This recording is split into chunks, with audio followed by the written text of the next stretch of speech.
Salam əziz dostlar, hər birinizi xoş gördük.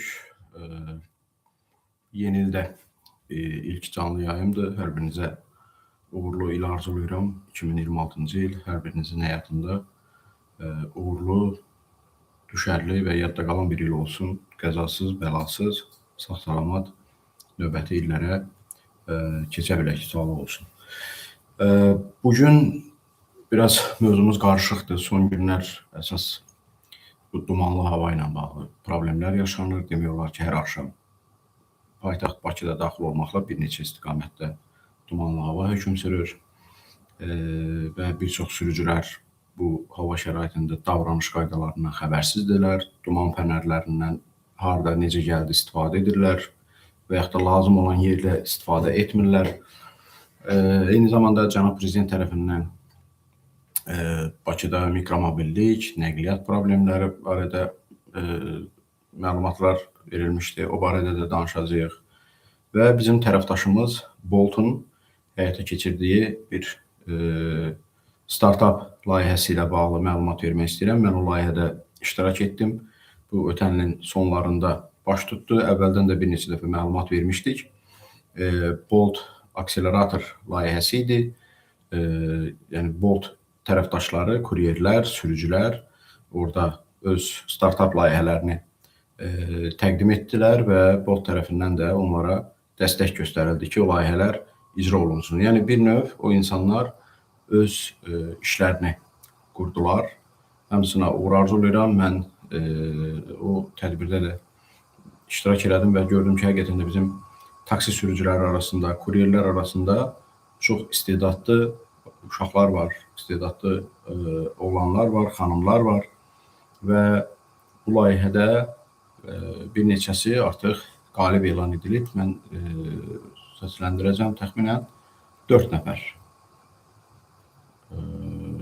4 yer burada müəyyənləşdirilib. Birinci yer Abdullah Bəşiroğludur. Strike layihəsidir. 10.000 manat ona Bolt tərəfindən ayrıldı. Ümumi mükafat fondu 36.500 manat idi. Abdullah Bəşiroğlu'nun təqdim etdiyi Strike layihəsi fərdi müəllimlər üçün dərs, ödəniş və ünsiyyət vahid platformada idarə edən ağıllı bir sistemdir. Çox maraqlı bir layihə idi. Təqdim olundu orada. Yəni taksi sürücüsüdür və belə bir gözəl layihəni yaxşı da təqdim etdi, yaxşı təqdimat oldu. Müəllimlər üçün düşünürəm ki, çox faydalı olacaq. İkinci yerdə Gülnar Kazımzadə Çöldəki Dayəm layihəsini təqdim etmişdi. Mən o təqdimatı çox maraqla izlədim. Həmin xanım Gülnar Kazımzadə taksi sürücüsüdür. Ona 7.000 manat vəsait ayrılıb. Uşaqlar üçün təhlükəsiz taksi xidmətidir. Özü taksi sürür və ətrafına da bir neçə xanımı yığıb, onlar da taksi sürücüləridir. Və onlar işləyən xanımlar üçün uşaqlarına etibar edə biləcəyi bir ortam yaradıblar ki, siz övladınızı onlara həvalə edirsiniz, onlar taksi ilə uşağı məktəbə aparırlar və məktəbdən evə gətirirlər. Bu bir xidmətdir. Orada təhlükəsizlik məsələləri, o insanlara nəzarət və s. Bu Gülnar xanım da ətraflı məlumat verdi ki, nə işlər görəcək. Sonra üçüncü yerlərdə Mir Hüseyin Cavadzadə var. 7 layihəsidir. Kafe və restoranlarda gün sonu yeməklərə indirim platformasıdır. 4500 manat ona vəsait ayrılıb ki, hansı kafe, restoran onun hazırladığı sistemə qoşulursa, orada hansı yeməklər indirimə düşürsə, günün sonunda istifadəçilər məlumat ala biləcəklər. Beləliklə, restoranlar, kafelər də işləyir, pul qazanır. Bu yoldaş da öz işini qurdu, yəni öz biznesini qurdu. Bolt'un dəstəyi ilə təbii ki. Şirin Allahyarov yerləncəklər uşaq parklarına ağıllı və təhlükəsiz oyun məkanlarına çevirən həll bu variantdır. Ona da 4500 manat vəsait ayrılıb. Bu uşaq parklarında ağıllı yerləncəklər o cihazı da gətirmişdi studiyaya, orada səhnədə göstərdi. Böyük bir sistemdir, maraqlı layihədir. Təbii ki, bu texniki bir məsələdir. Uşaq parklarında uşaqlara həm nəzarət, həm o yerləncəklərin xüsusi sistem vasitəsilə idarə edilməsidir ki, uşaqlar yəqin ki, bundan həzz alacaqlar, həm də təhlükəsiz bir ortamda olacaqlar. Etibar Əliyev isə səs asılılıqla mübarizəyə yönəlmiş sosial dəstək platformasına görə 4500 manat qazanıb. Vəfa Əskərova, bu da taksi sürücüsüdür, 3000 manat 4-cü yerə layiq görülüb. Lady Drive qadınlar üçün taksi xidmətidir. Yəqin ki, qadın sürücülər, qadın müştərilərə xidmət göstərəcəklər. Bu, belə bir platformadır. Boltun dəstəyi ilə həyata keçən platformadır. Vaqif Hüseynov isə City Cars avtomobil parklarını müştərilərlə birləşdirən platformadır. Ona da 3000 manat vəsait ayrılıb. Bolt akselerator layihəsi çərçivəsində, yəni bu platforma üzərindən vətəndaşlar harada parkinqlər var, parkinqlərdə boş yerlər və s. İndi baxaq görək bu adam az parkinqdən nə ilə seçiləcək. Hər halda Bolt ona dəstək olub ki, öz işini qursun. Mən o tədbirdə iştirak edərkən bir şeyi başa düşdüm ki, bizim gənclər arasında çox istedadlı insanlar var. Taksi sürücüləri arasında da gənc oğlanlar var, orada xanımlar var və sürücü qismində bu cür ideyaları düşünmək məni çox qürurlandırdı ki, Azərbaycanda bu cür istedadlı gənclər yetişir. Nə olsun, taksi sürücüsüdür, amma onun da dünyaya, həyata baxışı fərqlidir, nəsə yaratmaq istəyir. Düzdür, onların təqdim elədiyi bu layihələrin yəni özlərinin düşüncəsinə görə məbləği o startap layihələrin dəstəklənməsi üçün böyüdü 60 min, 80 min, 100 min manata qədər, amma hələlik gücü çatan qədər bu layihəyə dəstək olub. Ümumilikdə 36.500 manat Bolt akselerator proqramının ümumi mükafat fondu oldu ki, bu qaliblər artıq orada öz adlarını gördülər və öz layihələrini də icra edəcəklər. Münsiflər heyəti Boltun əməliyyatlar üzrə baş meneceri Ramil Məhərrəmov idi, əməliyyatlar üzrə baş menecer Fərid Əbdülzadə, Bakı Mühəndislər Universitetinin Texnopark direktoru Vüsal Süleymanlı və Qafqaz Ventures şirkətinin nümayəndəsi Samir Hacıbəyli orada iştirak edirdi. Bolt Azərbaycan və SAP VC əməkdaşlığı ilə həyata keçirilən Bolt akselerator proqramı dediyim kimi dekabrda final mərhələsi ilə demo deyil təqdimat günü keçirilib. Radisson Hotel Bakuda baş tutdu bu tədbir. Müxtəlif bölgələrdən olan sürücülər, kuryerlər, gənc sahibkarlar, startap həvəskarları idi, media nümayəndələri və investorlar orada iştirak edirdi.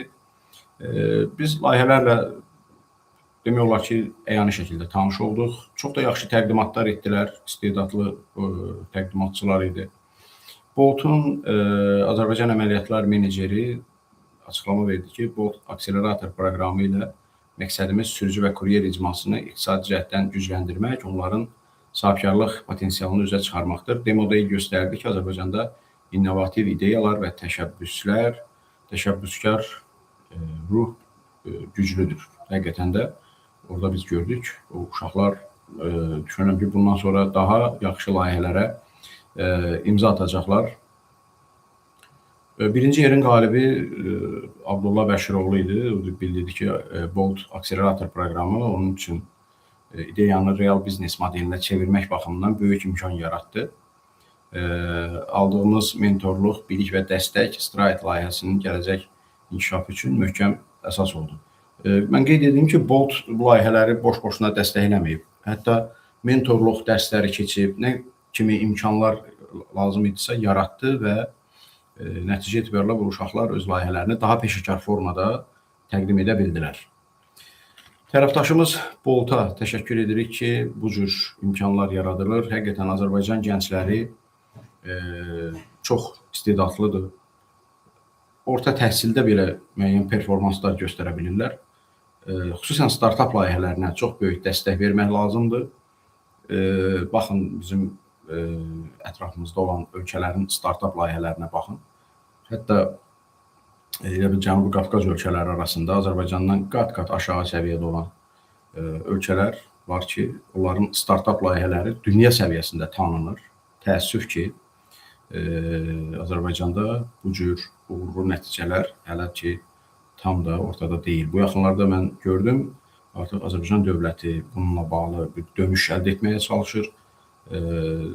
Çox hörmətli Rəqəmsal İnkişaf və Nəqliyyat naziri Rəşad Nəbiyev Amerika Birləşmiş Ştatlarında səfərdə idi. Orada hətta azərbaycanlı startapçılarla görüşdü. Yəni görün nə vəziyyətə gəlmişik ki, indiyə qədər onlara o qədər dəstək olmayıb ki, o gənclər öz layihələri ilə ölkəni tərk ediblər. Çox təəssüf doğuran bir haldır. Savadlı müəllim ölkədən gedir, yaxşı həkimlər ölkədən gedir, yaxşı texnoloqlar, kompüter mühəndisləri, startap layihəsi qazanan insanlar ölkədən gedir. Bu bizi incidir. Bəlkə də gələcək perspektivə baxanda yaxşıdır ki, gələcəkdə Azərbaycanın xaricdə savadlı diasporası formalaşır, güclü diasporası formalaşır. Amma əksəriyyəti maddi çətinlik ucbatından gedir. Bunu hamı bilir. Heç kim də yalandan bunu mal alaya bilməz ki, yox belə deyil, belədir. İnsanlar öz biliklərinə dəyər verilmədiyi yerdə qalmır. Gedirlər başqa-başqa ölkələrə öz dəstəklərini göstərirlər. Xeyirləri gedib başqa ölkələrə verirlər. Ona görə, yəni, məsələn, Qazaxıstan bilirsiniz, dünyada hegemonluq eləyir. Birisindən startap layihələr yaradır. Onlarda oradan bir şirkət nümayəndəsi gəlmişdi. Görüşdük biz onlarla. Ağıllı kameralar quraşdırıblar. Avtobuslara da onu nümunə olaraq verdilər. Yəqin ki, siz onlardan bir neçəsini gördünüz. Avtobusların üzərinə o kameraları quraşdırırlar. Ön və arxa hissədə avtobus zolağına daxil olan sürücülər varsa, digər nəqliyyat vasitələri varsa, onları qeydə alır. Elektron qərarlar tətbiq edir, protokola yazır. Eyni zamanda sağ-sol hərəkət edən digər qayda pozuntusuna yol verən sürücülər varsa, onları da qeydə alır. Düzdür, Çinlə əməkdaşlıq sayəsində qurublar, amma hər halda Qazaxıstan özü bunu istehsal edir. Ermənistanda var, Gürcüstanda da var. Azərbaycanda isə biraz zəifdir. Bilmirəm, bizim ölkədə ancaq istehlaka üstünlük veririk də. Kimsə hazırlasın, biz gedək ondan alaq. Bizim işimiz də ancaq nədir? Quzu kababı, hinduşka kababı, o, bu, yeyək, içək, dağıdaq, heç nə olmasın. Yaratmaq nədənsə bizdə alınmır. Amma indi görürük, ortaya yaxşı gənclər çıxıb, yaxşı ideyalar var. Onları dövlətimiz dəstəkləməlidir ki, o insanlar irəli geçsinlər. İstər maşın qayırma sahəsində, istər texnologiya sahəsində, bütün sahələrdə Azərbaycanın istedadlı oğlanları, qızları var. Onları dəstəkləmək lazımdır ki, onlar yəni Azərbaycana bağlı olaraq dünyaya nəsə belə bir nemət versinlər. Öz məhsullarını qoysunlar ortalığa. Mən Texniki Universitetdə baxıram, bir Aqil adında bir gənc var idi. Bizim də saytda bu barədə yayımlanma getdi. Adam yəni avtomobil mühəndisi kimi yaxşı layihələr qoyur ortalığa, amma deyir, hara gedirəm, mənə dəstək yoxdur. İndi mənə elə gəlir ki, onu bir gün hansısa bir əcnəbi şirkət götürüb aparacaq. Baxacaqsınız ki, o adam oldu faydalı adam. Lütfüzadə kimi ancaq öləndə gətirib Azərbaycanda bastıracaq ki, bu Azərbaycanlıdır. Xeyri də verəcək başqa ölkələrə. Yəni, varsa belə istedadlı uşaqlar mütləq dəstəkləmək lazımdır. Hələlik bu mövzuda bu qədər. İndi bizim digər mövzuda danışacaqlarımız var. Sualları da cavablandıracağım. Dostlar yazırlar. Ümumilikdə son günlər baş verən bu dumanlı hava şəraiti ilə bağlı yol hərəkəti haqqında qanunun 73-cü maddəsinə baxmaq lazımdır. İnzibat xətalar məcəlləsinə diqqət etmək lazımdır. İşıq siqnallarından harda və necə istifadə olunmalıdır. Duman fənərləri yalnız dumanlı hava şəraitində istifadə olunmalıdır. İstər arxa duman, istər ön duman fənərlər. O qabarit işıqlar tamam başqa bir şeydir. O indi bir çox avtomobillərdə var ki, müasir avtomobillərin əksəriyyətində mühərriki işə salan kimi qabarit işıqlar yanır. Əslində onun özü də estetik cəhətdən həm yaxşı görsənir, həm də təhlükəsizlik baxımından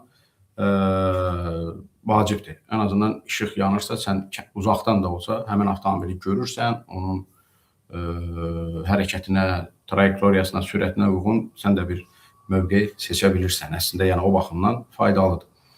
Hər halda bu avtomobil texnoloqları bu məsələyə yəni bəzək üçün yanaşmayıblar. Mən bilirəm ki, orada təhlükəsizliklə bağlı vacib elementlər var. Ona görə dumanlı hava şəraitində sürət məsələsinə diqqət etmək lazımdır.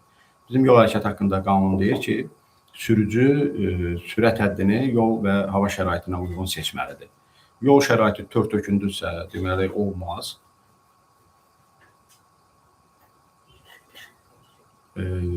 Sürəti artırmaq olmaz. İndi ola bilər adam bir tört-töküntü yolla gedir, amma baxır ki, sağda nişan qoyulub 60.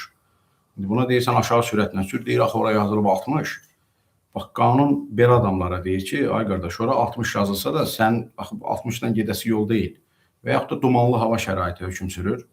50 metr qabağı normal görmürsən, amma orada yolda yazılıb 90, deyək ki, hava limanı yolu və yaxud da beton yol. Sən də fikirləşsən ki, orada 90 yazılıb, gedim də 90-la.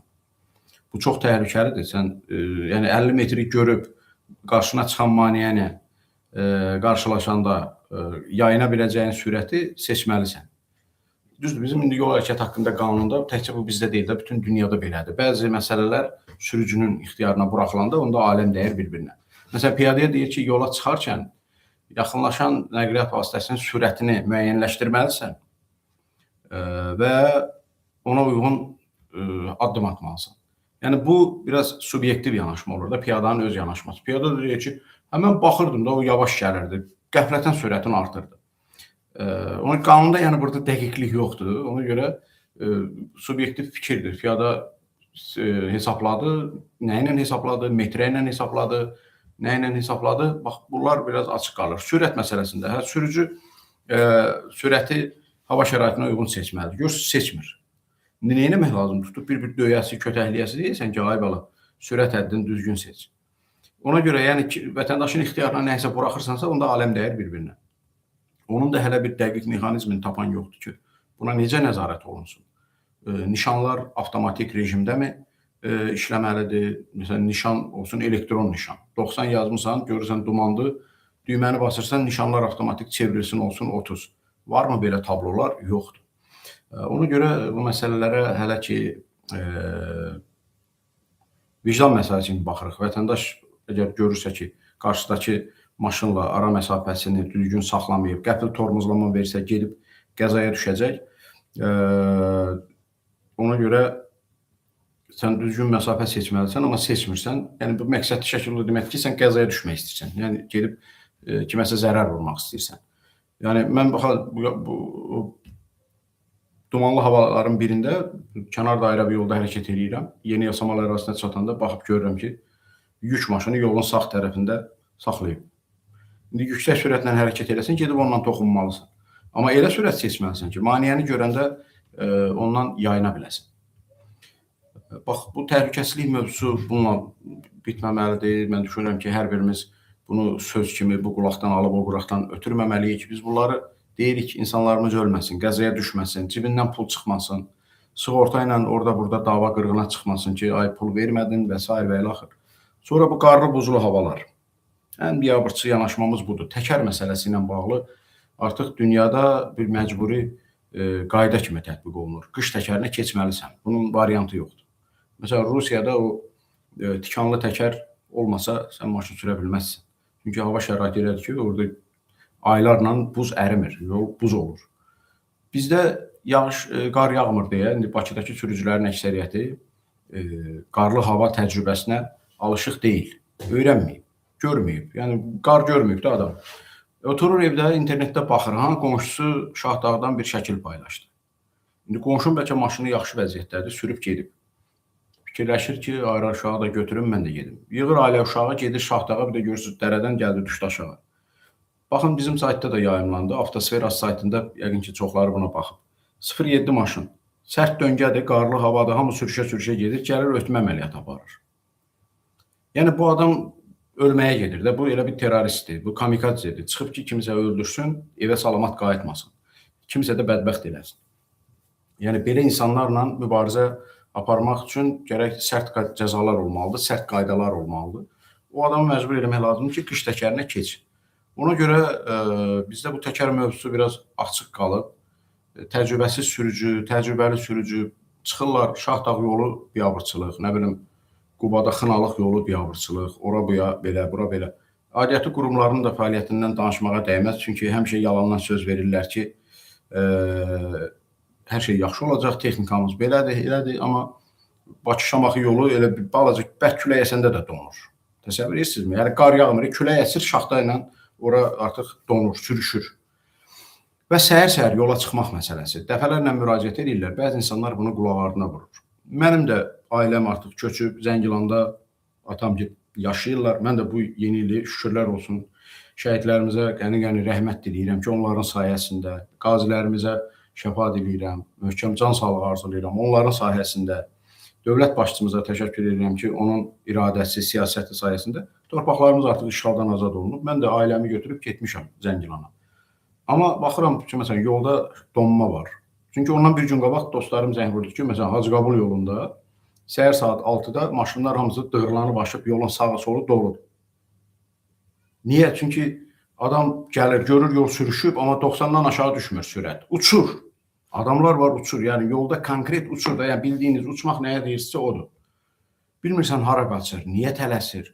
Və nəticə etibarilə baxsan, Hacıqabul yolunda yolun sağı solu doludur maşınla. Dığırlanıb aşıblar ora, gözləyirlər sığorta, polis və s. və ilə. Və mən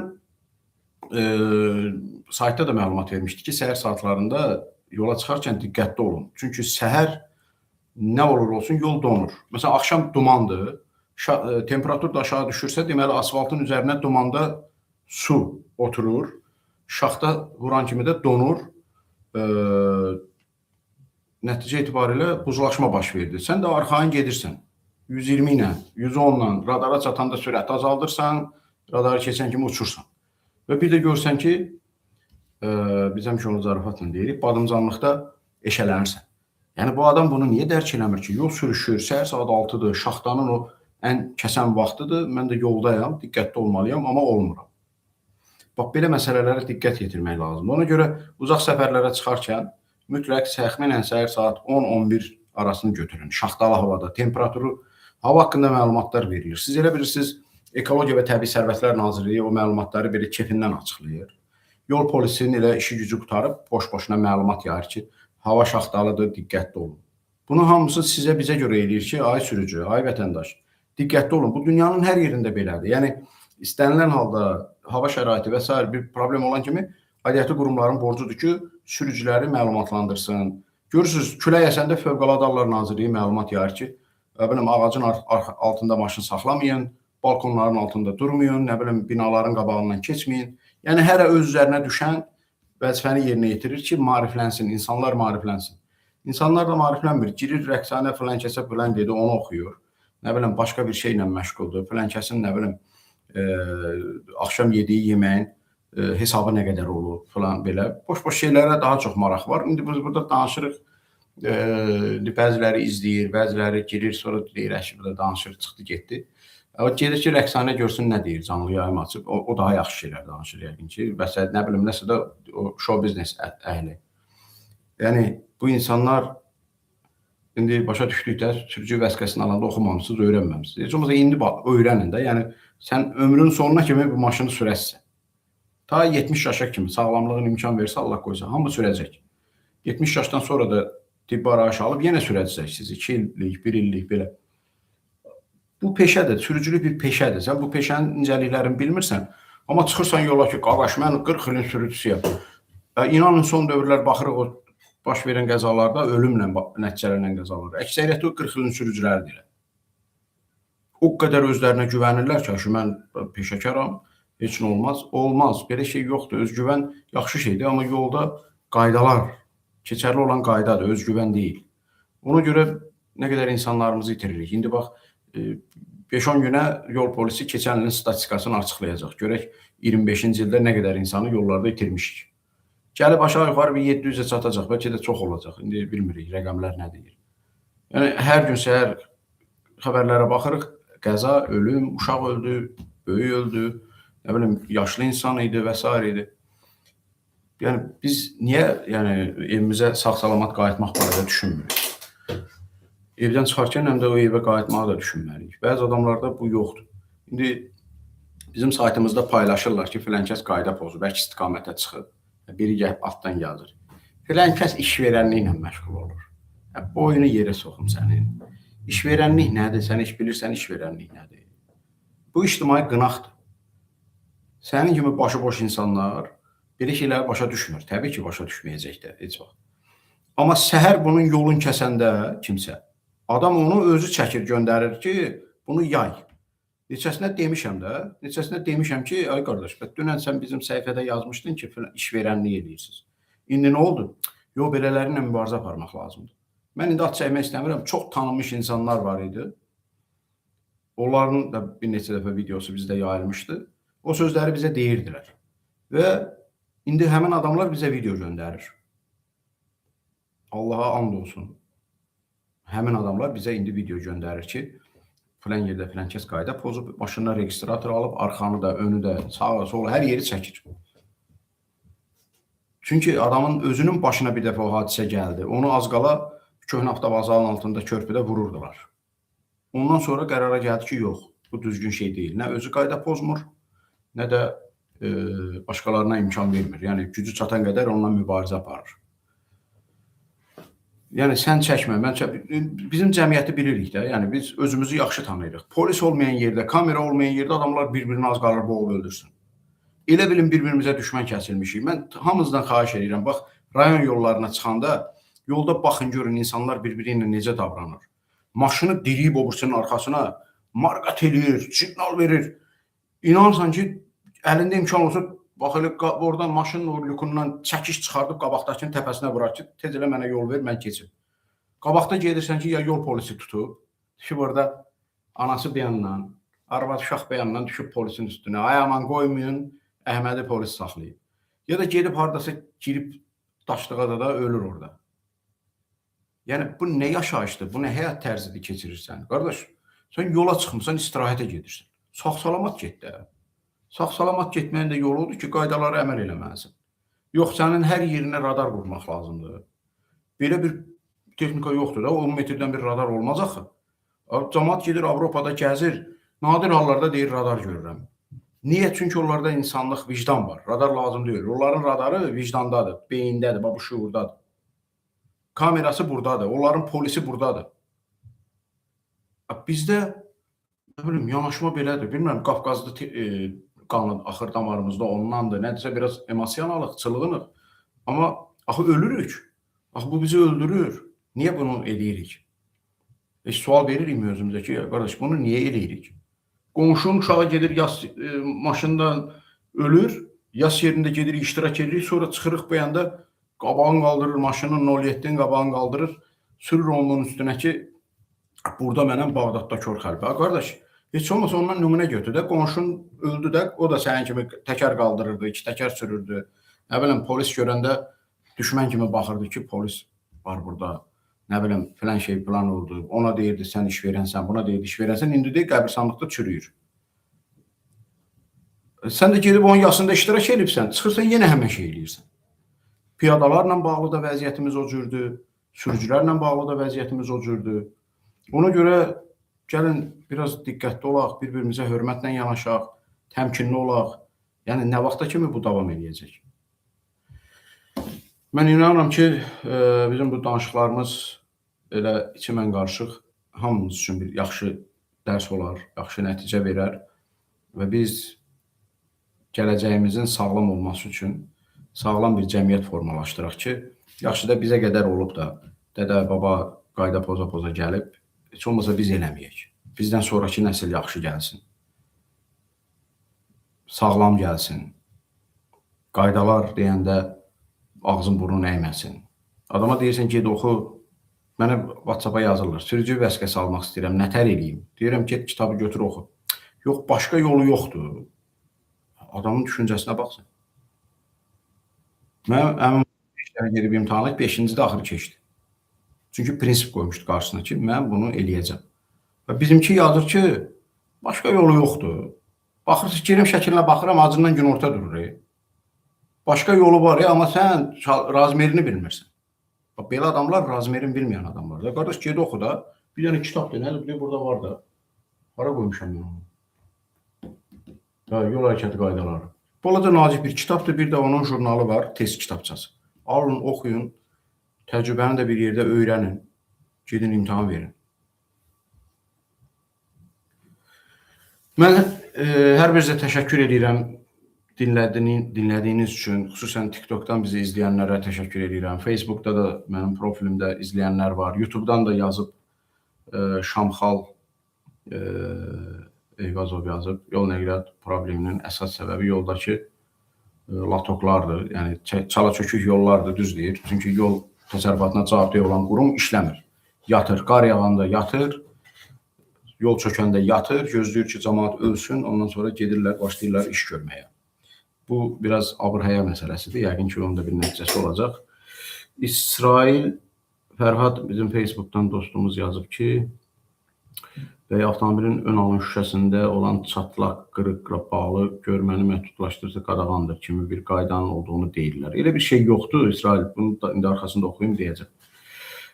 Məncə bu da subyektiv yanaşmaya yol açır. YPX əməkdaşı necə müəyyən edəcək ki, bu çatılar görməni məhdudlaşdırır. Bəlkə sürücü deyəcək ki, bu çatılar mənim görməmi məhdudlaşdırmır.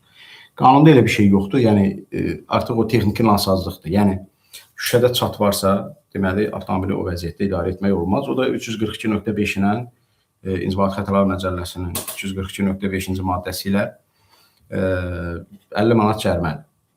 Ona görə əgər elə çat varsa, yəni o görmə məsələsi deyil, çatdır da, bir də gedirsiniz, məsələn, elə bir toxunmaq ola bilər ki, sağlam patpresdə, sağlam alın şüşəsində o effekt yaranmaz.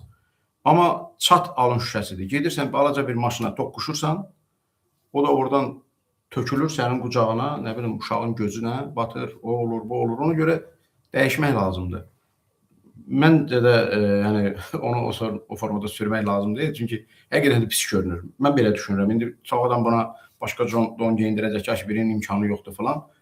İndi o imkana bağlı olan məsələ deyil də. Qanun deyir ki, bu belə olmalıdır. Təmiz olmalıdır. Şəffaf şəkildə, aydın şəkildə görməlisən. Çat patpresin, alın şüşəsinin, ümumiyyətlə alın şüşələrlə bağlı yanaşma tamam dəyişilməlidir. Bəzi insanlar gedirlər o saxta, nə bilim, o qeyri-orijinal alın şüşələrindən alırlar ki, ucuzdur, istifadə edirəm. Amma siz onun fəsadlarını bilirsinizmi? Yəni, sual düşdü, mən buna cavab verim də. İşığı buraxanda birbaşa yandırır. Yayda oturursan içəridə, görürsən yanırsan. Bax, sinənə günün işığı düşür, görürsən sinən yanır. Sifətin belə az qalıb şeydə qrilə dönsün. İşıq buraxma məsələsi. Günəşin şüalarını birbaşa içəri verir. Orijinal alın şüşəsi onu vermir. Sənin normal, baxsan içəridə kondisioner işləyir, amma o qeyri-orijinal alın şüşəsinə görə sən içəridə pişirsən. Çünki günəş şüası bütöv içəridədir. Yəni, filtrizasiyadan keçmədən içəri keçir. Və qarşıdan gələn nəqliyyat vasitələrinin işıqları. İndi çox adam bunu bilmir, nə də soruşan yoxdur deyək. İndi İsrail dostuma təşəkkür edirəm ki, bizə sualı yazdı, biz də cavablandırırıq. Qarşı-qarşıya gələn maşının işığı öz xodunda yanır. Baxırsan ki, normal işıq amperi var, normal işıq paylanır, amma sənin gözün qamaşır. Başlayırsan ona maraqat edirsən ki, işığı söndür. Baxırsan, adam öz normal işığı ilə gedir. Problem artıq səndədir, alın şüşəsindədir. Niyə? Çünki qeyri-orijinaldır, nə bilim, elə adi bir şüşə parçasıdır. Götürüb yapışdırıblar ora və bu da sənə bu cür problemlər yaşadır. Ona görə bu məsələlərə biraz diqqət eləmək lazımdır. TikTokdan çoxlu suallarımız gəlib, yeri gəlmişkən mən xatırladım. Bizim Avtosfera saytında sizin bütün problemlərinizi işıqlandırmaq imkanlarımız var. Yəni, yol hərəkət qaydaları ilə bağlı. Düzdür, vətəndaşlar çox vaxt müraciət edirlər, tanıdıq, tanımadıq. Cərimə gəlir, bir də görürsünüz, deyirlər, nə bilim, 0.7-nin cəriməsi getdi Kamaza, Kamaz getdi filan keçə. Xüsusən bu son dövrlər çıxıb, bu O hərfi ilə Q hərfinin cərimələri qarışır bir-birinə. Bizə də göndərə bilərsiniz. Yol polisinin 902 qaynar xətti də işləyir. Bizə də yönləndirsəniz, biz onu avtomatik yönləndiririk, sağ olsunlar. Orada da tez məsələlərə baxırlar, həll eləyirlər. Haradasa şübhəli cərimələr varsa, müraciət edə bilərsiniz. Nəyisə soruşmaq istəyirsinizsə, onu bizdən öyrənə bilərsiniz. Avtosfera saytında kalkulyator qoymuşuq, nəqliyyat vasitələrinin qeydiyyatı zamanı. Girib orada hesablaya bilərsiniz. Hər bir nəqliyyat vasitəsinin ilinə, mühərrikin gücünə görə xərci nə qədər çıxmalıdır. Və əlavə nə sualınız olsa da bizim 070 335 1559 nömrəsi daim aktivdir və elə izlədiyiniz platformalardan da mesaj bölməsi vasitəsilə bizə müraciət edə bilərsiniz. Gücümüz, imkanımız yetən qədər cavablandıracağıq. Yol problemi, işıqlandırma problemi də görsəniz, çəkib göndərin. Və ən vacibi ictimai qınaq məsələsidir. Qayda pozanlarla biz hamımız bir yerdə mübarizə aparmalıyıq. Sizi inandırım ki, bu son dövrlər aparılan bu ictimai qınaq nəticəsində çox adam artıq özünü yığışdırıb. Hətta o AA seriyalı maşınlar var ki, mən əksəriyyətini tanıyıram, ünsiyyətim də var. Sürücülərinə bərk-bərk tapşırır ki, bax mənim maşınımın videosu hardasa, orada burada saytda çıxsa, səni qovacam işdən. Səni cəzalandıracam və s. Bu nə deməkdir? Bu demək ki, adamlar artıq məsuliyyət hiss edirlər. Yəni baxırsınız, çox imkanlı adamdır, çıxır içkili halda maşın sürə bilər, hər cür imkanı da var, pulu da var, cəriməsini də ödəyər, eləyər, amma məsuliyyəti var. Yığır, ayıq sürücü çağırır ki, məni evə sən çatdır. Bax, bu cür məsələlərə diqqət eləyək. Yəni, bu deməkdir ki, cəmiyyətdə sağlamlaşma yavaş-yavaş gedir. Facebook'dan başqa bir sualımız yoxdur. Gedək TikTok'dakı sualları cavablayaq. Bu Səma yenə yazıb 65 qəpik çörək pulu istəyir.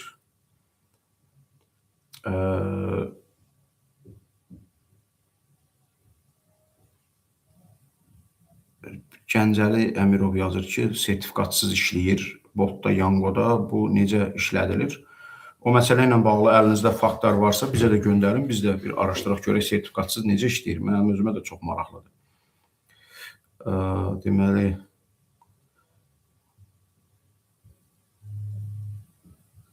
Ruhun azad olsun yazır ki, həmin startap layihəsində ədalətsizlik oldu seçimdə. Valla mən o prosesdə iştirak elədim. Yəni, ən uğurlu layihələr nə idisə onlar. Təbii ki, mən də layihə yazanda fikirləşirəm ki, ən yaxşı layihə budur. Amma əks arqument qoyurlar adamın qarşısına ki, yəni, burada filan şey çatmır. Mən də onu həmişə obyektiv qəbul eləmişəm ki, düzdür.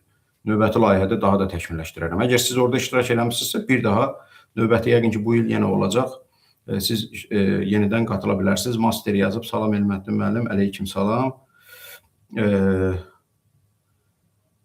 28 molun yanında Füzuli küçəsində taksi dayanacağında köhnə taksilər saxlayır. Ora düşürüb mindirmək üçün. 025 Abdullayev yazır. Köhnə taksilər, yəni ili köhnə olanlar, qayda qanunla işləməyənlər deyirsiniz. Təşəkkür edirəm. Yəqin ki, aynə əməkdaşları ərazidə xidmət aparırlar, baxmalıdırlar. Allah sizi var eləsin. Master, çox sağ olun. Təşəkkür edirəm həmçinin sizi də. Elmar Qurbanov yazıb, salam qardaş, axşamın xeyir, aleyküm salam, hər vaxtın xeyir olsun. Biz də gəlib ikinci zolaqda saxlamağa məcbur oluruq, Abdullayev yazıb. Siz bunu aynanın 141 qaynar xəttinə bildirin. Bildirin, mütləq nəticəsi olacaq. Sonra o tətbiqi hardan yükləyək? Adı nədir? Abdullayev soruşur. Abdullayev, qocalıq məni də əldən salıb. Görsən, bu yadımdan çıxdı ki, söhbət hansı tətbiqdən gedir. Biz nədən danışırdıq? Onu bir dənə zəhmət olmasa aşağılarda qeyd elə, mən deyəcəm bu tətbiq nədir? Mobil tətbiq. Avtobuslarla bağlı var. Başqa nədən danışmışsa deyən mən deyəcəm. Bizim məhəllədə budkanı yolun ortasına qoyublar. 10 ildən çoxdur. Yolu bağlayıblar. İcraya yazıb vermişik. 777. Onu bizim, bax, nömrəni bir də xatırladıram. 070 335 15 59. Və avtosfer.tv@gmail.com bizim e-mail adresimiz var. Bunlara göndərin. Bir də deyirəm 070 335 15 59. Bir videosun şəklini çəkin, ünvanı qeyd edin. Biz onu bir ictimailəşdirərik. Göndərmisiniz bizim saytda yayımlanıb, yoxsa hələ yox?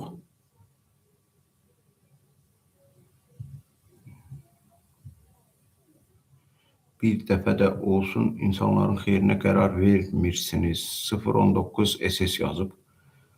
Nə qərar vermişik ki, insanların əleyhinə? Mən qərar vermirəm, mən sadəcə məlumatlandırıram. Bilmirəm, siz elə bilirsiniz, mən haradasa nazir vəzifəsində işləyirəm, amma o deyil. MS014 yazıb, salam Elməddin müəllim, necəsiz? Aleyküm salam, yaxşıyam, çox sağ olun. Bizim işimiz ancaq cərimə artırmaqdır, nöqtələr yazıb. Bilmədim kimdir. Cərimə artsın, qardaş. Qaydanı pozmasan sənə kim cərimə yaza bilər ki? Yəni qayda pozmayan adama indi olub təkdə tükdə mən də bilirəm ki, başqasının cəriməsi gəlib, müraciət eləmisən siliblər və s. Amma yəni durduq yerdə heç kimi gətirib cərimələmirlər axı ki, sən filan qaydanı mütləq pozmusan. Salam, polis cərimə yazıb, amma bizə mesaj gəlməyib ki, ödəyək. Əkbər 797 yazıb. Sizin Asanpayda elektron kabinetiniz olmalıdır ki, sizə mesaj gəlsin. Siz də orada telefon nömrəsini qeyd edin. Bu çox aktualdır. Yəni pulsuz istifadə edirsiniz onsuz da dövlət tərəfindən yaradılıb vətəndaşlar üçün. asanpay.az girin, orada bir elektron kabinet yaradın. Daimi işlətdiyiniz nömrənizi də orada qoyun. 2 gündən bir nömrə dəyişəndə təbii ki, polis sizə o mesajı göndərə bilməyəcək.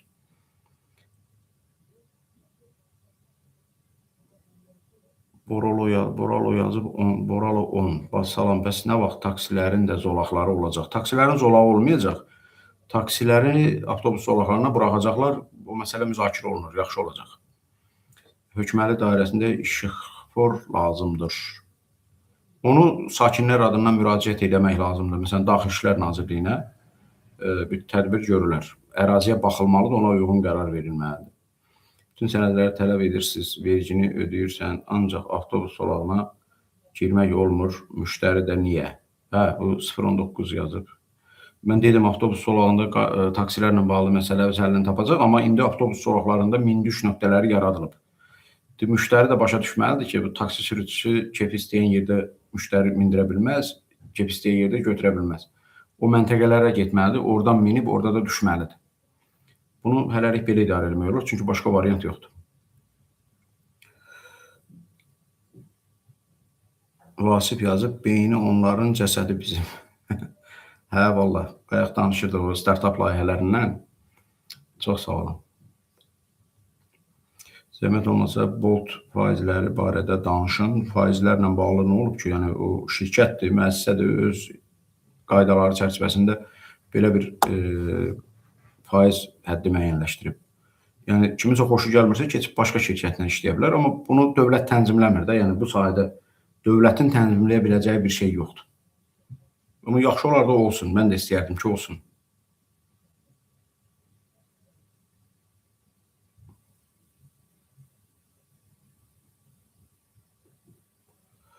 Deyir, Boltun faizindən danış, sürücünün istismarından danış.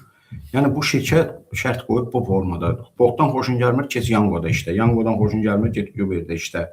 Ondan xoşun gəlmir, get 189-da işlə. Sən Boltdan işləmək istəyirsən, Boltun da tələbləri budur. Sən girib marketdə deyə bilərsən ki, mən çörəyi 20 qəpiyə almaq istəyirəm. Verərlər onu sənə, verməyəcəklər. Adam şirkət qurub, tələb də bunu qoyub. 189 bir tələb qoyub, o birisi bir tələb qoyur. Yəni, bunu necə eləyə bilərsən ki, sən belə elə?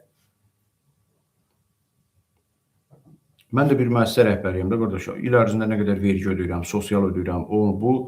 Mən də baxıb görürəm ki, mənim qazancımdan çox ödənişlərə gedir pul.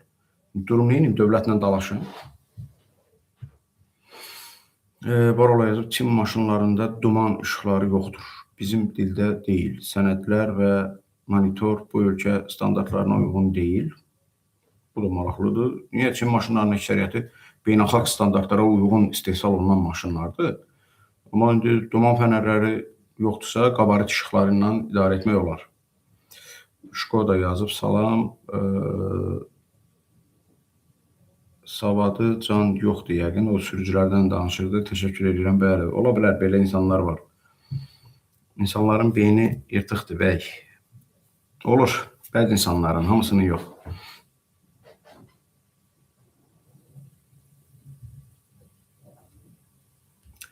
Asim yazıb, salam, etibarnamə ləğv olunacaq. Yox, hələ elə bir söhbət yoxdur, amma bu məsələlər müzakirə olunur. Biz də istəyirik ki, avtomobil etibarnaməsi məsələsi ləğv olunsun, çünki boş-boş şeylər olurlar. Salam, mənim. Benzin 2 dəfə qalxıb, amma taksinin gediş haqqı hələ də 2 manat 60 qəpikdir. Sultan 07 yazıb, düz deyirsiniz. O məsələ, mən də tərəfdarıyam ki, tənzimlənməlidir. Hələlik bu sayədə tənzimlənmə yoxdur. Dövlət də hesab edir ki, taksinin dövlət tərəfindən qiymətinin tənzimlənməsi düzgün yanaşma deyil. Ona görə eləmirlər. Yəni, vəziyyət belədir.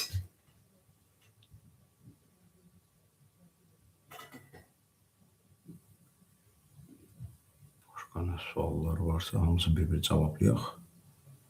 İmkanım olsaydı telekanalların birində sizi çıxışınız üçün 5 saatlıq bir vaxt alardım valla. Təşəkkür edirəm. Şkoda yazıb, yəqin kimdirsə Şkoda həvəskarıdır. Təşəkkür edirəm, sağ olun. Salam, piyadalar haqqında niyə tədbir görülmür Yeraz yazıb? Düz deyirsiniz, piyadalarla bağlı vəziyyət heç də yaxşı deyil. Çox kobud qaydalar pozurlar, nəzarət də zəifdir. Düzdür, çox indi son vaxtlar başlanılıb, onları da cərmələyirlər, amma yəni heç də yaxşı vəziyyət deyil. Yəni necə gəldi hərəkət edirlər. 042 salam yazıb, əleyküm salam. Çəkib göndərmək lazımdır, user yazıb. Mən təşəkkür edirəm. 070 335 15 59 bizim qaynar xətt nömrəmizdir. Piyadalar niyə özlərini yola atırlar? Bu barədə bir tədbir görülməlidir. Həsənzadə yazıb. Mən sizi dəstəkləyirəm. Mütləq tədbir görülməlidir. Belə yəni nəzarətsizlik yaxşı nəticə verməyəcək. Abbasov Fərəməz, əleyküm salam. Doktor Məhəmməd yazıb, düz deyir, təşəkkür edirəm dinlədiyiniz üçün. Elçin yazıb, tam doğru, çox sağ olun Elçin. Tapdalayıb keçəcək adamı. Var, elələri var da, qardaş keçirlər. Hər gün görürəm elələrini. Hamı tələsir. Eləsi ailəsində özü idarə edir. Elədir. Valla küçədə özünü necə aparırsa, elə evdə də elədir. Mən sizə bir söz deyim, yəni çox böyle maraqlı bir yanaşmada. Yəni piyada qismində maşınla vurub öldürülən insanlar var ha. Onların arasında mən deyərdim ki 10 nəfərdən ən azı biri, ikisi sürücüdür. Təsəvvür edirsinizmi? Mən sürücüyəm deyək ki, maşın indi sürmürəm, burada piyadayam. Adamlar yəni piyada qismində qayda pozublar, maşın vurub öldürür və sonraki araşdırmalar zamanı məlum olur ki, bu adam sürücüdür, maşını da var imiş. Yəni bu adam təsəvvür edin də, sürücü kimi o qədər qayda pozub, bəxti gətirib qəzaya düşüb ölməyib. Amma qismət gəlir yolda piyada kimi də. Görürsünüz, yəqin siz də yolda çıxanda görürsünüz. Maşını saxlayır, bir də görürsünüz, düşdü doğuşan kimi qaçır. Qardaş, hara qaçırsa bir 10 metr qabaqda keçid var da. Yəni başqa vaxt sən özün orada sənin yolundan kimsə qaçanda başını 5 metr şüşədən çıxardıb söyürsən arxasınca ki, niyə qayda pozur? Sən özün də o hərəkət edirsən axı. Bu nə deməkdir? Ona görə, yəni, burada dinləyicimiz yazmışdı, eləsi, Şkoda yazıb elə, eləsi ailəsində də o cür idarə edir. Həqiqətən də elədir. Ailənin necə idarə edirsə, maşını da o cür idarə edir. Sürücü qismində nə təri davranırsa, piyada qismində də elə o tipdir. Başqa heç bir fərq yoxdur. Tələskənliyə üstünlük vermək lazım deyil, Fərəməz müəllim. Həqiqətən çox təəssüf ki, belədir. Zamin yazıb, salam, xoş gördük. Əleyküm salam, xoş oldu. Hamısı sonradan görməmiş və mədəniyyətsizdirlər. Təəssüf. Salam, qarşıda gələn yoldan Ay Patrol çəkib. O düzgündür abi. TT200 yazıb, salam, qarşıda gələn. Bəli, Ay Patrol yəni, hərəkətdə ola da çəkə bilər.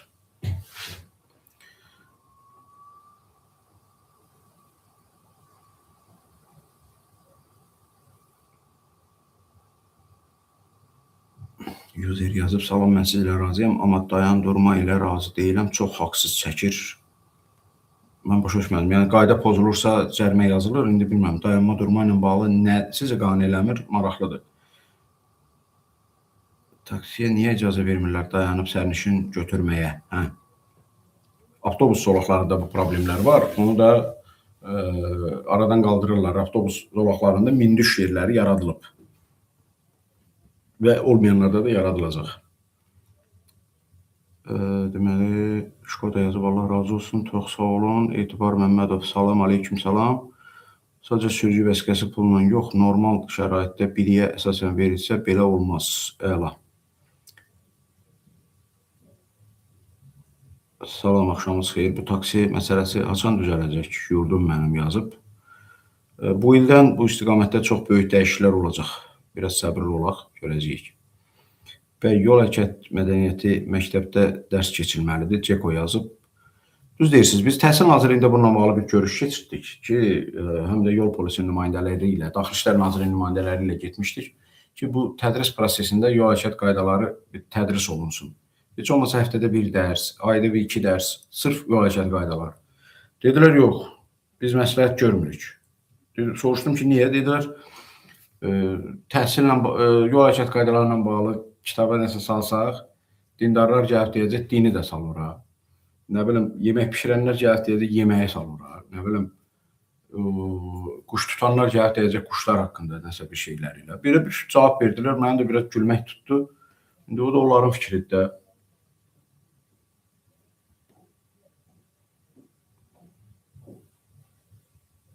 Elsəvər Musayev yazıb. Çox sağ ol Elsəvər, təşəkkür edirəm qardaş. Salam deyir, canlı belə olar, ancaq maarifləndirici. Təşəkkürlər, hər zaman maraqlı yanaşmalara toxunursunuz. Minnətdaram diqqətə görə. Belə işlər. Baxaq başqa suallar. Niyə maarifləndirməmiz azdır? Yoxsa qabımızdakı odunmu? User yazıb. Ola bilər maarifləndirmə də azdır. Çünki siz televiziyalar məsələn, o pik saatlarda görürsünüz də nə verirlər? Əsasən show proqram, dava, boğuşmaq, əsasən ailə məsələləri, sosial problemlər, nə bilim, biabırçılıq. Maarifləndirici veriliş deyəndə də bəziləri ağzın büzür ki, verilişin gərək reyting olsun. Reytingi də olması üçün gərək çıxıb orada şov göstərməlisən. O da bizə yaraşmır. Biz şovunu bacarmırıq. Burada söhbət edirik də, yəqin ki, bilənlər bilir. İndi bu canlı yayımı biz elədik. Sabah olmasa da birinci gün saytda da müəyyən bir hissəsi yayınlanacaq. YouTube kanalımızda da var. YouTube'da da Avtosferin kanalı var. Yəni canlı yayımı tam izləyə bilməyənlər oradan geniş formada izləyə bilərlər.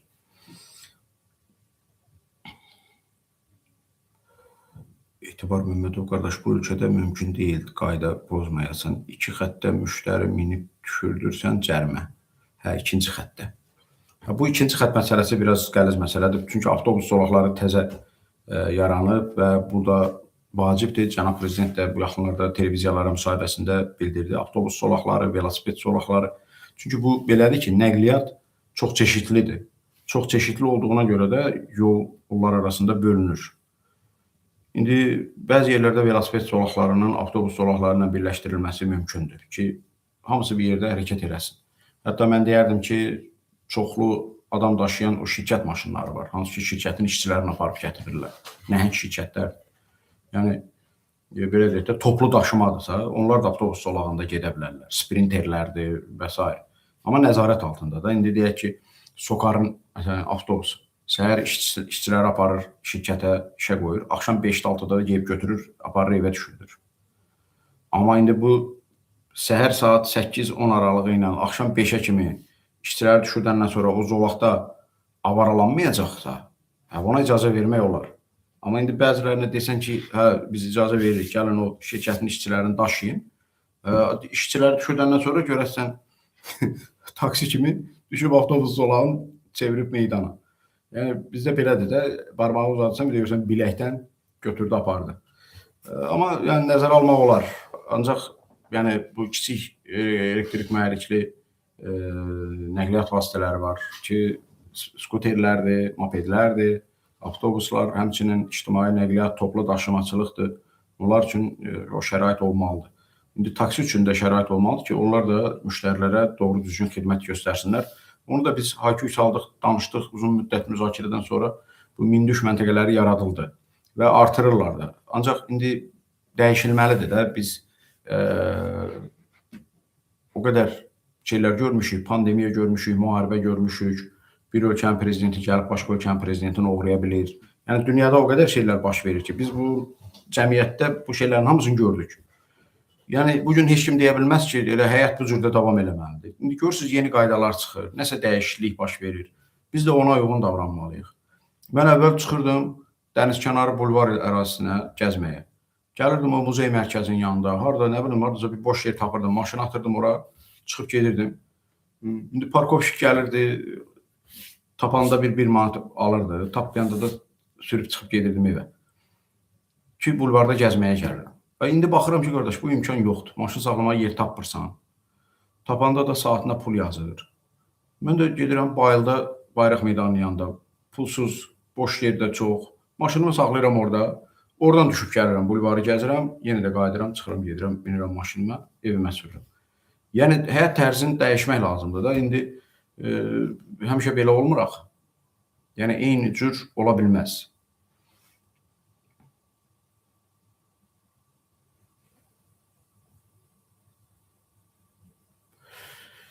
Belə, salam, razısınız. Pulla alanlar pulsuz alanlardan yaxşı sürür. Pulla alanlar pulsuz alanlardan yaxşı sürür. Mən ona razı deyiləm. Hər halda kitab oxumuş adam ən azından nişanı tanıyır, onu tanıyır, bunu tanıyır.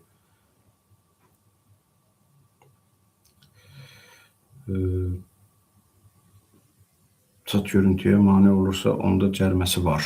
Rövşən yazır. Patpresdən, bəli, alın şüşəsindən söhbət gedirsə, bəli, 50 manat cəriməsi var. Emin yazıb, qardaşlar, yol ayrıcında 15 metr arxada dayanmışam, təzə kamerası səhv çəkib. Hara deyirəm, baxan yoxdur. Emin, onu bizə göndərə bilərsən. Bax, 070 335 15 59. Baxaq görək doğrudan yol ayrıcının özü də 15 metr, yox, 5 metr kifayət edir ki, cəriməyə düşməsin.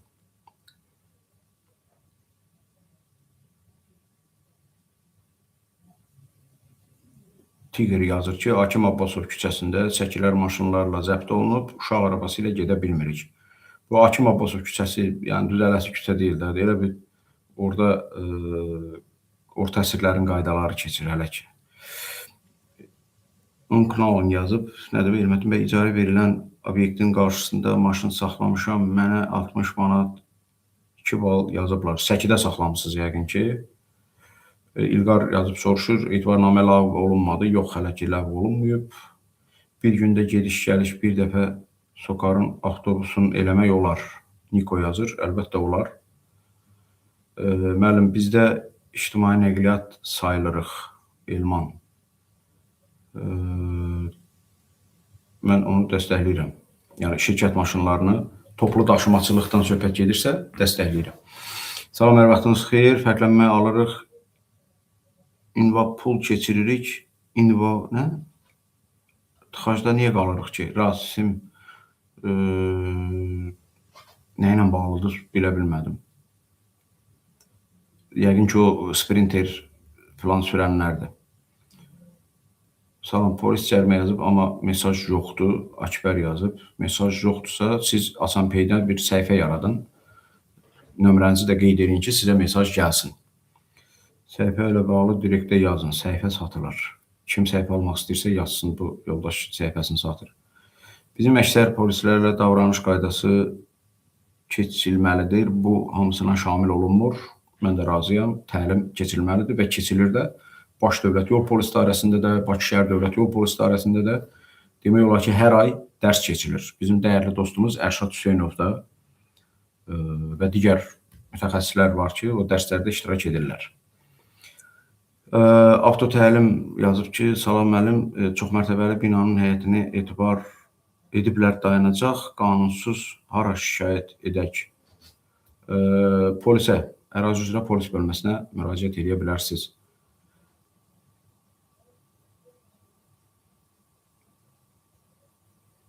Araz yazıb, ay müəllim, zəncirvari halqa qırılmasa mümkün deyil, özlərinə sərf edən nədir, onu da edirlər. Sumqayıtda qovumum iş axtarır, kim kömək edər? Fatma Əliyeva yazıb. Dostlar, kömək edə bilirsinizsə işçi məsələsində bu xanıma da bir kömək edə bilərik. Amandır, quşaltız, nə?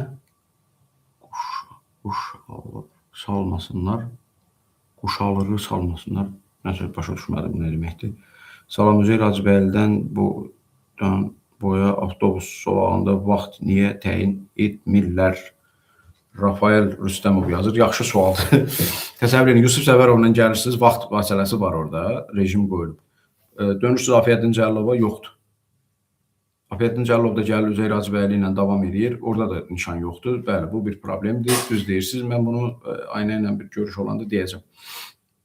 Bir ildir KAMAZ maşınların qapında yatır. Gündüz polis imkan vermir. Gecə səs-küyə görə əhali. Biz necə işləyək? Gündüz yox, axşam saat 10-dan sonra işləyə bilərsiniz. Şəhər doldu KAMAZ-la axşam saat sonra. Nə oldu? Bir dənə sizə imkan vermədilər, qardaş. Dağlı yazıb. 28 malın qabağında taksi üçün yer ayrılıb. Amma mən bu gün orada yer tapmadım. Yolda saxladım. Elnur yazıb. Yəqin ki, taksilərin sayı çoxdur, yoxsa başqa maşınlar zəbt edirsə, polisə məlumat verin, gəlib 2 dəqiqə oranı təmizləsinlər, siz də rahat maşınınızı saxlayın. Mehdi yazıb, salam, mən taksi sürürəm, nədənsə çox insanlar taksi sürənlərə yuxarıdan baxırlar, ayıbdır, Mehdi. Qətiyyən belə bir düşüncədə heç kim olmamalıdır, ola da bilməz. Taksi sürücülər arasında elm adamından tutmuş, müxtəlif vəzifələrdə çalışan insanlar var, savadlı, ali təhsilli insanlar var. Az öncə də mən danışdım, bizim tərəfdaşımız Bolt akselerator müsabiqə elan eləmişdi və orada taksi sürücüləri nə qədər yaxşı startaplar təqdim edib yer tutdular, pul qazandılar, öz işlərini qurdular. Taksi sürücüləri ailə başçısıdır, bir ailə üzvüdür. Cavan uşaqlar var, əsgərlikdən gəlir, iş tapa bilmir, taksi sürür, pul qazanır, ailə qurur, özünə toy eləyir, gedir, nə bilim, nişanlanır, nişan üzüyü alır. Yəni, taksi sürücüsünə kim yuxarıdan aşağı baxa bilər ki? Taksi sürücülərin hamısı mənim dostlarımdır, hamısının da xətrini çox istəyirəm. Amma intizamsızlarla yəni, heç cür yola gedə bilmirəm. Gələk nizam-intizamlı olaq.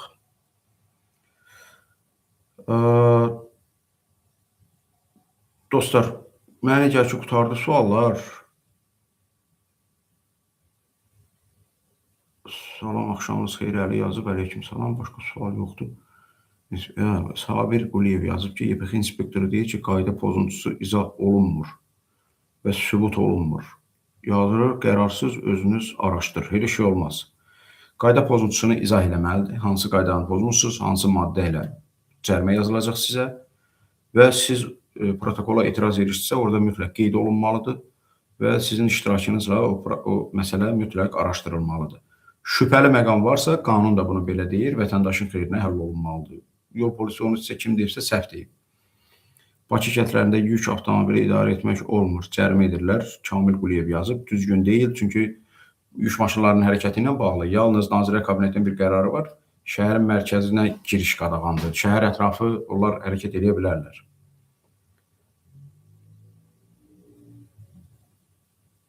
Sürətli yolda lazımsız yerdən keçirsə, hadisə olursa, niyə həmişə sürücü günahkar olur? Rizvan yazıb. Bəli, bu piyadalarla bağlıdırsa, mən də sizin tərəfinizdəyim ki, yəni, həmişə sürücü günahkar ola bilməz, olmamalıdır da.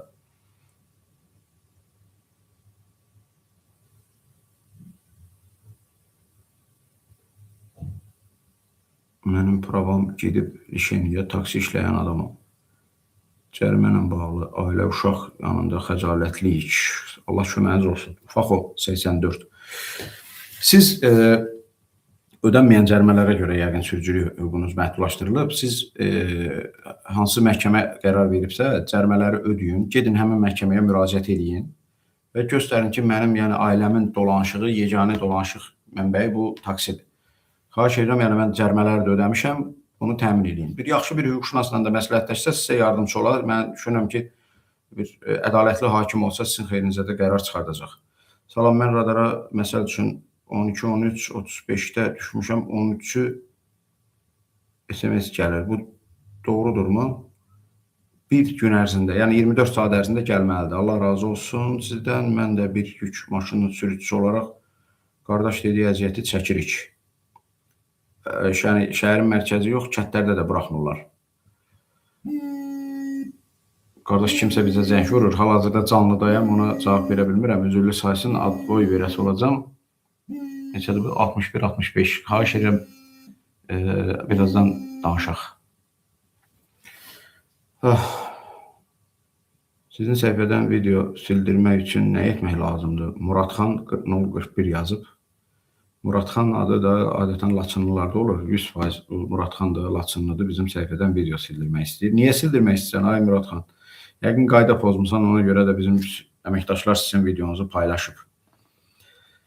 Salam, Ağcabədidə nədir? Qayı qazel saxladı, ayda 150 AZ verin. Zaur Abşar yazıb.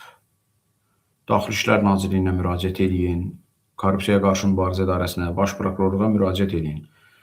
Kurtlar nə?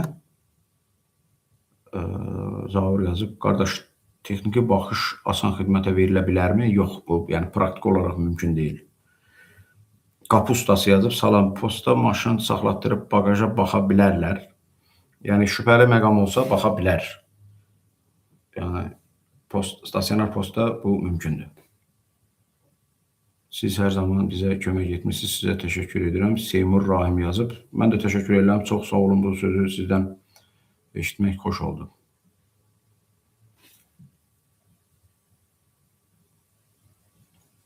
Samir 8890 yazıb. Etibarlar nə vaxt ləğv olacaq? Etibarnamələr yəqin soruşur. Hələ ki ləğv olunmayıb, qüvvədədir. Fərid Həşimov yazır, sizin nömrə, bizim nömrəmiz 070 335 15 59-dur. Salam müəllim, mənim kartımdan öz səhvim oldu, 890 manat oğurlanıb, geri qaytarmaq necə mümkündür? 102 xidmətinə zəng vuran İlham Hüseynov. Polis sizə yardımcı olsun. Salam, aliment ödəyirdim, indi işləmirəm, ödəyə bilmirəm. Əliyev, mən sizə necə kömək edeyim? Mən aliment işlərinə baxmıram, əzizim. Zəfər Quliyev yazıb, nə vaxt gəlirsiniz Ağdama inşallah. Sağlıq olsun. Mən Ağdama Cənab Prezidentin köməkçisi dəyərli Hikmət Hacıyevin rəhbərlik elədiyi bir komanda ilə işğaldan azad olunan müddətdən bir müddət sonra, tez bir müddət sonra gəlmişdim. Bir də bu yaxınlarda bu Ağdam Dəmir Yolu Stansiyasının açılışında iştirak elədim. Çox sevirəm Ağdamı. Və 2005-ci ildə orada çox olmuşam seçki vaxtı. Sevirəm o torpaqları. Qarabağda da, Qarabağı sevməmək olmazaq. Maşın Adanada keçirmək niyə bu qədər bahadır? 400-450 manat. User yazır. Bizim Avtosfer saytına daxil olun. Bax, saytın üst hissəsində bir proqram qoymuşuq. Kalkulyator. Yarışma var, kalkulyator var, haqqımızda var, əlaqə var. Kalkulyatora daxil olursunuz, mühərrikin gücün və ilin yazırsınız. Orada sizə avtomatik neçə manat ödəmək lazımdır. Dostlar, mən sizin hər birinizi çox istəyirəm. Sualların da demək olar ki, hamısını səsləndirdik. İndi baxaq görək. Düz 1 saat 7 dəqiqədir. Vaxt nətəri keçibsə, mən ümid edirəm ki, səmərəli vaxt keçirdik. Hər birinizə uğur arzulayıram. Maqada yazıb, user bir də yazıb, onu da səsləndirim. Suallar qalmasın, sonra inciməsinlər bizdən. Salam, taksi buraxılış vərəqəsi vermirlər. Sizcə çıxış yolu olacaq bunun? Ayına əvvəldən elan eləmişdi. 31 dekabrda son günü idi. Artıq bitdi. Bundan sonra limit tətbiq olunacaq. 40 mini gəlib keçib, indi 25 minə düşməlidir. O da yəqin bir neçə il çəkəcək. Yəni, bu ildən durub kiminsə kartın planını ləğv eləmirlər. Sol yolu ilə davamlı maşın sürmək 40 manat cərimə. Bizdə Azərbaycan yolu məhkəmə verək. Nə? Sol yolu ilə davamlı maşın sürmək. O, avtomagistrallarda keçərdi. Yəni, sağ zolaq boş olduğu halda sol zolaqla hərəkət etməyə görə bəli, 40 manat cərimə nəzərdə tutulur. Salam, hər vaxtınız xeyir, Orxan yazıb. Düşünürəm ki, xidmət sahəsində dayanma durma güzəştdə olmalıdır. Fikriniz xidmət sahəsinə, nə xidmət sahəsinə? Elə xidmət sahələri var ki, onlar üçün xüsusi parklanma yerləri yaradılır. Ət məhsulları, heyvanın başı kəsim zamanı yaradıcı adıyla deyilməyəndə beyin inkişafdan dayanır. Nə? Zamanı yaradıcı adıyla. Dostlar, hər birinizə təşəkkür edirəm. Bizi izlədiyinizə görə minnətdaram. Çox sağ olun. Mən ümid edirəm ki, bizim bu müzakirələrimiz faydalı keçdi. Bu yeni ilin ilk canlı yayımı idi. Bugün ancaq vaxt edə bildim. Bilirsiniz, mən tələbəyəm həm də. 2-ci ali təhsil alıram. Azərbaycan Texnik Universitetində logistika və nəqliyyat texnologiyaları üzrə. Bugün son 2 imtahanımı da verdim. Bu semestri də belə bitirdik. Təhsil heç vaxt gec deyil. Bu yaşa baxmır. Birinci təhsilim Bakı Dövlət Universiteti olub, jurnalistika Bakı təhsilini bitirmişəm. İkinci təhsil də indi logistika və nəqliyyat texnologiyalarını oxuyuruq. Üçüncü kursun birinci semestri idi. İnşallah həvəsi olan hər kəsi buna səsləyirəm və çox istəyərəm ki, hamı təhsilə, elmə çox böyük həvəslə yanaşsın. Çünki elm nə qədər inkişaf eləsə, bizim üçün, cəmiyyətimiz üçün bir o qədər faydalı olacaq. İstənilən məsələyə elmi yanaşma olmalıdır. Nəqliyyatdır, qaydalardır, cərimələrdir. Hamısının bir elmi əsası olmalıdır. Heç kim yuxudan durub nəsə icad edə bilməz, nəsə də deyə bilməz ki, bu belə olmalıdır. Mütləq onun elmi əsası olmalıdır. Hər birinizə uğur arzulayıram.